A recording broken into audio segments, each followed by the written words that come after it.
جثث مفحمة وأخرى مقطعة إلى أشلاء لم يتم التعرف على جميعها إلى حد الآن، بعد أن تم التعرف إلى غاية أمس على 40 جثة فقط، بينما تبقى أخرى مجهولة، وذلك عن طريق فحوصات الحمض النووي بمستشفى قسنطينة العسكرية، حيث سيتم تسليم اليوم الجثث المعروفة إلى أهاليها. أجواء مضطربة وحراسة مشددة وقفنا عليها أمس أمام المستشفى الذي عرف زيارة قائد أركان الجيش الوطني الشعبي، والذي شدد حسب مصادر خاصة على ضرورة إنقاذ حياة الناجي الوحيد الذي تعد حالته خطيرة، كما أعطى تسليمات للجنة تقنية مختصة بضرورة كشف ملابسات الحادث إن كانت أخطاء بشرية، أعطابا تقنية وأسباب أخرى مجهولة لتفادي تكرار الكارثة الجوية.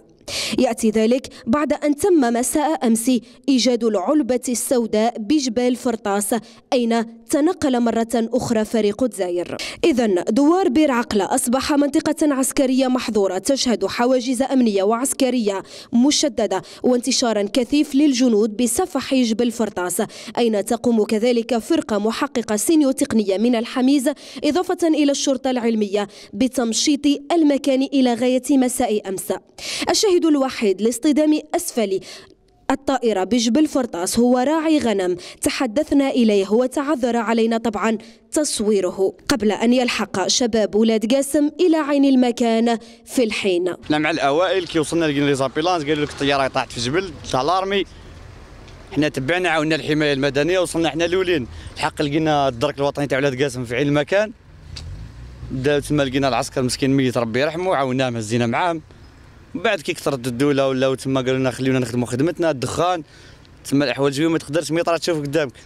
هي آخر عملية تمشيط إذن بالمنطقة، لكنها تبقى محظورة، فالحادث كبير.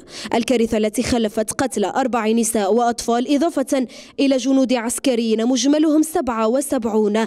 سيتم اليوم دفن الطيار بعنابة ومساعد بالطاقم في قلمة، بعد أن تم دفن زوجة وابنة نائب قائد الناحية العسكرية السادسة في انتظار تسليم كامل الجثث لعائلتها المنهارة. عندنا طفل في الدرك الوطني كان في تمرس بهذا الحادث الأليم الحق اللي وقع هنا. احنا جينا تفقدنا هذا المكان هذا وكنا في قسنطينة في المستشفى العسكري، الحق قاموا بنا ولكن لظروف معينة وأمنية والآخر راهم قالوا لنا الغدوة.